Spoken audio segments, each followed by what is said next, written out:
Hello, my future doctors. Welcome back to my YouTube channel, Way to Medical College. Today we are discussing about the most important topic, that is anti-aromatic compounds. Anti-aromatic compounds. Let's start.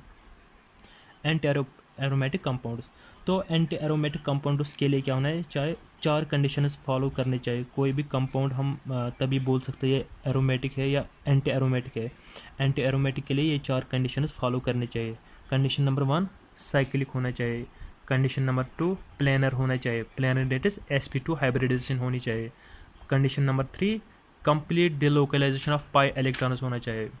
Condition number 4 molecule must have 4n pi electrons, 4n pi electrons होने चाहिए, but n does not equal to 0 और fraction, n 0 और fraction के बराबर नहीं होना चाहिए। fraction that is 1/2 2/3 जो मतलब इंटीजर नहीं होगा, जैसे n is equal to 1 2 3, n इसके बराबर होना चाहिए, ना कि 0 और fraction के बराबर। फॉर एग्जांपल आपको मैं एग्जांपल इस कंपाउंड के से समझाना चाहता हूँ। ये कंपाउंड है हमारे पास, तो इसमें कितने पाई इलेक्ट्रॉन्स हैं, 1 2 3 4, इसमें 4 पाई इलेक्ट्रॉन्स हैं। तो मैं आपको पहले बताना चाहता हूँ इसको, मतलब हम complete delocalisation of pi electrons होने चाहिए। देखो यहाँ पे पाई इलेक्ट्रॉन्स यहाँ पे 1 2 3 4, अब ये डिलोकलाइज होगा, ये यहाँ तक डिलोकलाइज हो जाएगा और ये वाला यहाँ, तो हमें ये कंपाउंड बन जाएगा। तो complete delocalisation of pi electron हुआ। उसके बाद हम देखेंगे 4n पाई इलेक्ट्रॉन रूल ये फॉलो करता है कि नहीं। इसमें टोटल कितने पाई इलेक्ट्रॉन्स हैं, 4 1 2 3 4, देखो ना 1 2 3 4, कितने हैं 4 पाई इलेक्ट्रॉन। तो 4n is equal to 4 pi electron है ना, 4n इज इक्वल टू 4। अब n का वैल्यू क्या निकलता है, n is equal to 1, that is anti aromatic. ये कंपाउंड क्या है हमारे पास, एंटी एरोमेटिक। उसके बाद नॉन एरोमेटिक कंपाउंड्स, उसके बाद आता है non aromatic compounds. Non aromatic compounds कैसे हम देख सकते हैं, कैसे हम पहचान सकते हैं, तो उसके लिए ये आपको पहले ही देखना है इसकी हाइब्रिडाइजेशन क्या है। देखो इसकी यहाँ पे sp3 हाइब्रिडाइजेशन है, हत्ता कि sp2 हाइब्रिडाइजेशन होनी चाहिए एरोमेटिक के लिए। वही प्लेनर है ना जिसकी हाइब्रिडाइजेशन sp2 है, वो प्लेनर है। इसकी तो यहाँ पे sp3 है, तो ये नॉन एरोमेटिक है, नॉन एरोमेटिक कंपाउंड है। तो अब उसके बाद हम देखेंगे stability of aromatic compound in order of stability. तो सबसे ज़्यादा स्टेबल कौन होता है, स्टेबिलिटी सबसे ज़्यादा होते हैं एरोमेटिक, एरोमेटिक सबसे ज़्यादा स्टेबल होता है। और उसके बाद नॉन एरोमेटिक, नॉन एरोमेटिक के बाद एंटी एरोमेटिक। ये ऑर्डर याद रखना, ये कई बार पूछते भी है। सबसे ज़्यादा एरोमेटिक, उसके बाद नॉन एरोमेटिक एंड उसके बाद एंटी एरोमेटिक। अब मैं आपको 2 कंपाउंड्स के बारे में बताना चाहता हूँ, isolated system and fused system.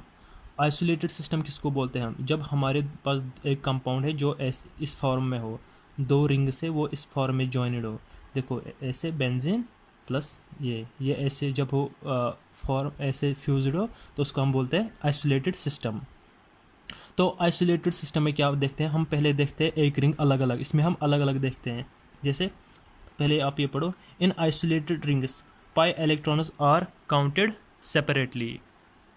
हम अलग अलग रिंग में पाई इलेक्ट्रॉन्स काउंट करते हैं उसके, in order to verify 4n+2 और 4n पाई इलेक्ट्रॉन्स rule.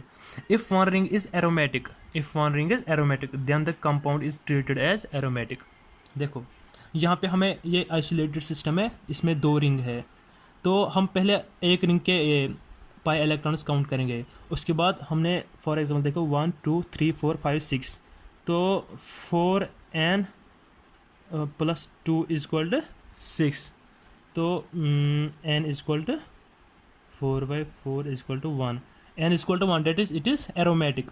ये वाला हमारे पास एरोमेटिक है, ये वाला नॉन एरोमेटिक है, क्योंकि यहाँ पे sp3 हाइब्रिडाइजेशन है, ये नॉन एरोमेटिक है। तो इसमें एक एरोमेटिक दूसरा नॉन एरोमेटिक। जब ऐसा हमारे पास ऐसा सिस्टम हो जिसमें एक एरोमेटिक हो दूसरा नॉन एरोमेटिक, तो हमारे पास ये सारा कंपाउंड ये ट्रीट करते हैं हम एज एरोमेटिक कंपाउंड। तो ये आइसोलेटेड सिस्टम है। उसके बाद फ्यूज्ड सिस्टम। फ्यूज्ड सिस्टम में क्या करते हैं हम, in fused system, in fused rings total pi electrons are counted in order to verify 4n+2 और 4n pi electrons। तो इसमें हम टोटल इलेक्ट्रॉन्स काउंट करते हैं। देखो 1 2 3 4 5 6 7 8 9 10, ये जो ये कंपाउंड है इसको बोलते हैं नेप्थेलीन। नेप्थेलीन में हम टोटल पाई इलेक्ट्रॉन्स होते हैं 10, तो हम ये फार्मूला यूज़ करेंगे 4n+2 = 10। तो हमारे पास n का वैल्यू आता है 2, that is it is aromatic. तो हमें यहाँ पे यही देखना है आइसोलेटेड सिस्टम में कैसे हम पहचानेंगे एक कंपाउंड सारा एरोमेटिक है कि non aromatic, and fusion system में हम कैसे देखेंगे। Hope you guys like the lecture and please subscribe my channel. Thank you.